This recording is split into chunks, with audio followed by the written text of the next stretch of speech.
गगन एक भोला भाला और ईमानदार आदमी था। इसके साथ ही वह दयालु भी बहुत था। गगन गांव के बाजार में छोले भटूरे की ठेली लगाता था, मगर छोले भटूरे बेचकर उसकी कुछ खास कमाई नहीं होती थी। कारण यह था कि उससे गरीब भूखे लोगों की भूख न देखी जाती थी। इसीलिए वह गरीबों को मुफ्त में छोले भटूरे खिला देता था। अरे भाई, खाओ खाओ, पेट भर कर छोले भटूरे खाओ। मैं गरीब से कोई पैसा नहीं लूंगा। भगवान तेरा भला करे भाई। गगन के इस स्वभाव से उसकी पत्नी राधा और माँ सुधा बहुत परेशान रहती थीं। लो, आज फिर इतनी थोड़ी सी कमाई करके लाए हो, इससे तो घर का खर्च भी ना चलेगा। अरे किसी तरह चला लो राधा। बेटा, अगर तू ऐसे ही गरीबों को मुफ्त में छोले भटूरे खिलाता रहा तो जल्द ही हमारे भूखे मरने का समय आ जाएगा। मैं क्या करूं माँ, मुझसे गरीब आदमी भूख से तड़पता नहीं देखा जाता। इनसे कुछ मत कहो माँ जी, इनको समझाना तो दीवार से सिर टकराना है। हाँ। गगन के पास ही मंगत भी छोले भटूरे की ठेली लगाता था। मंगत लालची और कंजूस आदमी था। वह किसी गरीब को मुफ्त में छोले भटूरे खिलाना तो दूर, किसी के पास 2 रुपए भी कम हो तो भी भटूरे खिलाने से मना कर देता था। इसीलिए जब भी गगन किसी गरीब को फ्री में छोले भटूरे खिलाता तो मंगत को जलन होने लगती और वह सोचता, अरे ये गगन भी कैसा पागल आदमी है। गरीबों को मुफ्त में छोले भटूरे खिलाकर अपना नुकसान ही तो करता है, साथ में मेरा भी नुकसान करता है। अरे ऐसे मुफ्त में छोले भटूरे मिलते रहेंगे तो पैसे देकर खाने को आएगा ही कौन। मंगत रोज रोज गगन को ऐसा करते देख परेशान हो उठता है और एक दिन गगन के पास जाकर उसे समझाने लगता है। क्यों बे, तू कोई धन्ना सेठ है जो गरीबों को मुफ्त में छोले भटूरे खिलाकर अपने साथ साथ मेरी दुकानदारी भी खराब कर रहा है। क्यों बे मंगत, मैं पैसे लेकर खिलाऊं या मुफ्त में, तुझे क्या? देख ले बच्चों, ऐसे धर्मात्मा बना तो बहुत पछताएगा। पैसे पैसे को तरसेगा तू। कुछ दिन तक सब ठीक ठाक चलता है, मगर फिर एक दिन अचानक ही गगन की माँ सुधा की तबीयत बिगड़ जाती है। गगन और उसकी पत्नी राधा उसे अस्पताल लेकर जाते हैं। देखिए, आपकी माँ की बीमारी गंभीर है, इसलिए उन्हें कई दिनों तक अस्पताल में भर्ती करना पड़ेगा। पर वह ठीक तो हो जाएंगी ना? अगर आपने इलाज कराया तो जरूर ठीक हो जाएंगी। माँ के इलाज में क्या खर्च आएगा साहब? बस 50,000 तक आएगा। गगन के पास 50,000 रुपए कहाँ से आते? उसने तो कभी पैसे का लालच किया ही नहीं था। वह तो हर आदमी को अपने जैसा मददगार और दयालु समझता था। इसीलिए डॉक्टर से कहता है, डॉक्टर साहब, मैं बहुत गरीब आदमी हूँ, क्या आप मेरी माँ का इलाज बिना पैसे के नहीं कर सकते? अरे मैं डॉक्टर हूँ, कोई धर्मात्मा थोड़ी ना हूँ जो बिना पैसे के इलाज कर दूं। गगन के लिए 50,000 का इंतजाम करना पहाड़ तोड़ने जैसा था। वह कई जगह कोशिश करता है, मगर खाली हाथ घर लौटता है। राधा उससे पहले ही नाराज रहती थी। अब उसकी यह हालत देख और अधिक नाराज हो जाती है और कहती है, कितनी बार समझाया कि गरीबों को मुफ्त में छोले भटूरे मत खिलाओ, कुछ पैसा जोड़ लो, पर कहाँ माने, अब भुगतो। देखो राधा, गरीबों को बीच में मत लेकर आओ। किसी की थोड़ी सी मदद करने से कोई कंगाल नहीं हो जाता है। पर तुम्हारी मदद तो किसी ने नहीं की ना, पता नहीं माँ जी का क्या होगा। राधा यह कह ही रही होती है कि तभी मंगत उनके घर आ जाता है। मंगत गगन से कहता है, गगन, तेरी माँ का इलाज हो जाएगा भाई। पर पैसे कहाँ से आएंगे मंगत? देख भाई, मैं तो इतना अमीर नहीं हूँ कि अपने पास से पैसे दे सकूं। हाँ, बिशन लाला से मैं तुझे कर्जा दिलवा देता हूँ। ये तो तेरा एहसान होगा मंगत। मंगत के कहने पर बिशन लाला गगन को कर्ज दे देता है और गगन की माँ का इलाज हो जाता है। माँ घर आने पर गगन को समझाती है और कहती है, बेटा, अब तो तेरे सिर पर कर्ज का बोझ है, इसीलिए गरीबों को मुफ्त में छोले भटूरे खिलाना बंद कर और कर्ज उतारने की लगन कर। आप कितना भी समझाओ बाजी, पर ये बाज नहीं आने वाले। क्यों नहीं आने वाला? क्या कर्ज का बोझ मुझे नहीं दिखाई देता? आज से मैं किसी गरीब को मुफ्त में छोले भटूरे बिल्कुल नहीं खिलाऊंगा। यह कहकर गगन अपनी छोले भटूरे की ठेली लेकर बाजार की तरफ चल देता है और उसके खड़े होते ही वहां ग्राहक आने लगते हैं। गगन मन ही मन कहता है, आज तो अच्छी कमाई करके ही घर जाऊंगा। आज एक भी गरीब को मुफ्त में छोले भटूरे नहीं खिलाऊंगा मैं। मगर ऐसा निश्चय करके भी गगन कुछ नहीं कर पाता। अपने दिल और दयालुता से मजबूर होकर उस दिन भी वह गरीबों को मुफ्त में छोले भटूरे खिलाने लगता है। मुझसे तो गरीब की भूख देखी नहीं जाती। भगवान को जो मंजूर हो करे, पर मैं गरीबों को मुफ्त में छोले भटूरे जरूर खिलाऊंगा। गगन को यह करते देख मंगत मन ही मन खुश होते हुए कहता है, बच्चों, अब फंस गया तू मेरे जाल में। अब ना तेरा ठेला रहेगा और ना तेरा घर। तुझे सड़क पर ना ला दिया तो मेरा नाम भी मंगत नहीं। मंगत बहुत ही शातिर था। उसने गगन पर दया करके उसे कर्ज नहीं दिलवाया था, बल्कि उसे फंसाने के लिए कर्ज दिलवाया था।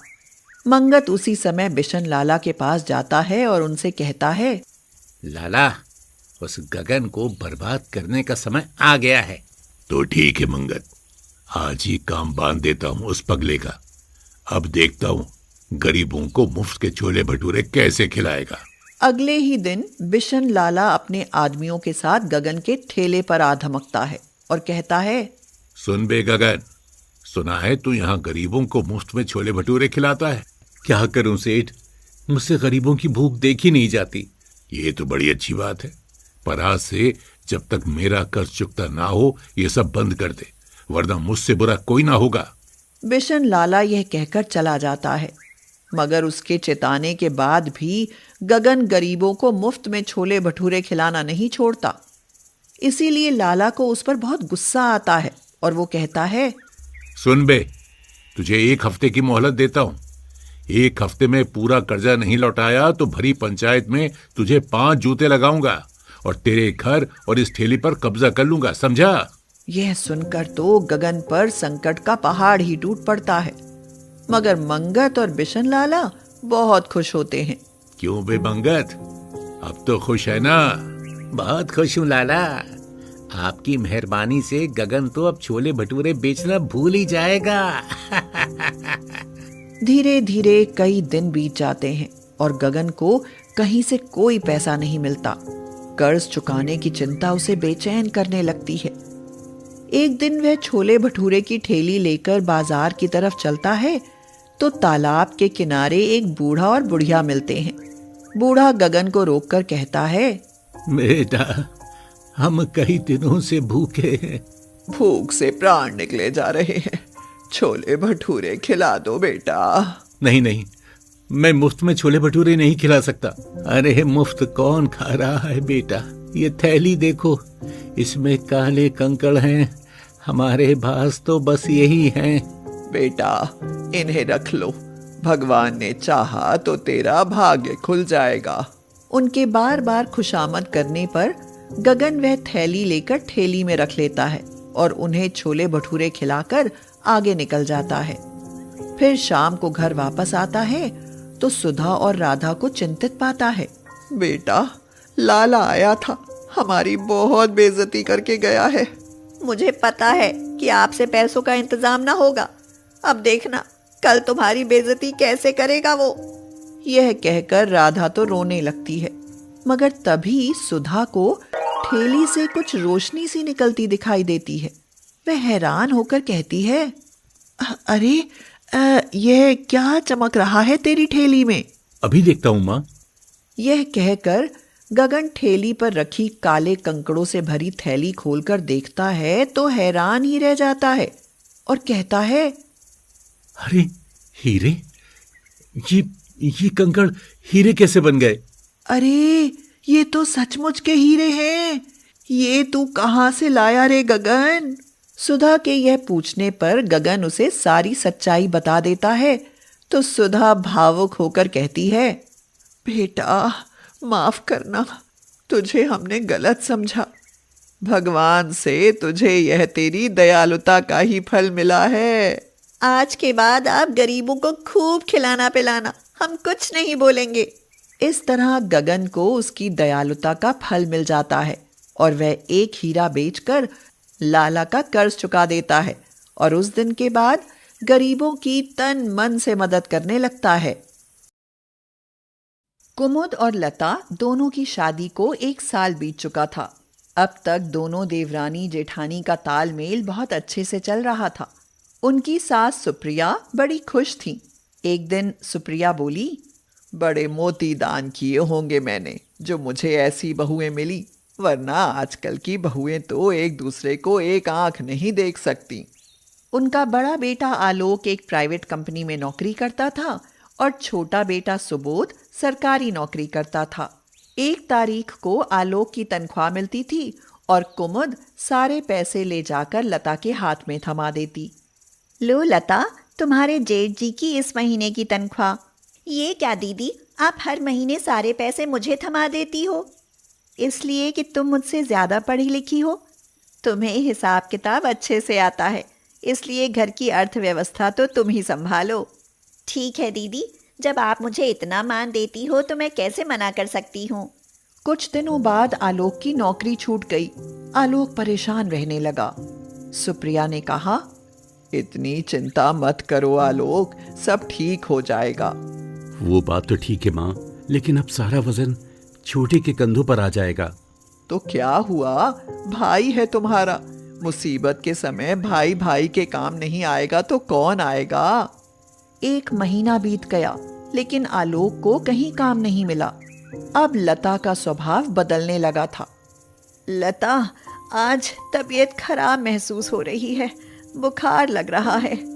दीदी, अब जेठ जी की नौकरी क्या छूटी, आपकी तबीयत खराब रहने लगी। खैर कोई बात नहीं, बर्तन ही तो साफ करने हैं, मैं कर लूंगी। अरे नहीं लता, मैं जाती हूँ रसोई में बर्तन साफ करने। धीरे धीरे लता में मालिकाना अंदाज आता चला गया। ये क्या दीदी, आज आपने 2 सब्जियां बना दी। तुम जानती हो ना कि तुम्हारे जेठ जी को सूखी सब्जी के साथ रेशे वाली सब्जी भी चाहिए। दीदी, महंगाई बढ़ती जा रही है। पहले की बात अलग थी और अब की बात अलग है। अकेले कमाने वाले और दुनिया भर का खर्चा, आप तो खुद समझदार हैं। माफ़ करना लता, मैं भूल गई थी कि आजकल मेरे पति घर में बैठे हैं। गलती हो गई, आगे से जो बताओगी वही बनाऊंगी। थोड़ी देर बाद रसोई से कुछ टूटने की आवाज़ आई। लता ने जाकर देखा तो कुमुद के हाथ से फिसलकर कांच का गिलास टूटा पड़ा था। दीदी, ये गिलास का सेट मेरे मायके से आया था। गिलास तोड़कर तो आपने पूरा सेट ही बिगाड़ दिया। क्या देखकर नहीं धो सकती थी? वो हाथ से फिसल गया लता, मैंने जानबूझकर तो नहीं गिराया। जानती हो कितना महंगा था, आपने तो बोल दिया कि मैंने नहीं तोड़ा। कुमुद इस तरह की बात सुनकर खुद को अपमानित महसूस करने लगी और आंखों में आंसू भरकर कमरे में चली आई। आलोक ने उसकी आंखों में आंसू देखकर पूछा, कुमुद, तुम्हारी आंखों में आंसू, क्या हुआ? लगता है इंसान के पास पैसा है तो ही उसकी इज्जत है, वरना कुछ नहीं। जब से आपकी नौकरी छूटी है, छोटी कितनी बदल गई है। बात बात पर ताने देने लगी है। विश्वास नहीं होता कि ये मेरी वही लता है। कोई बात नहीं कुमुद, एक न एक दिन तो नौकरी मिल ही जाएगी।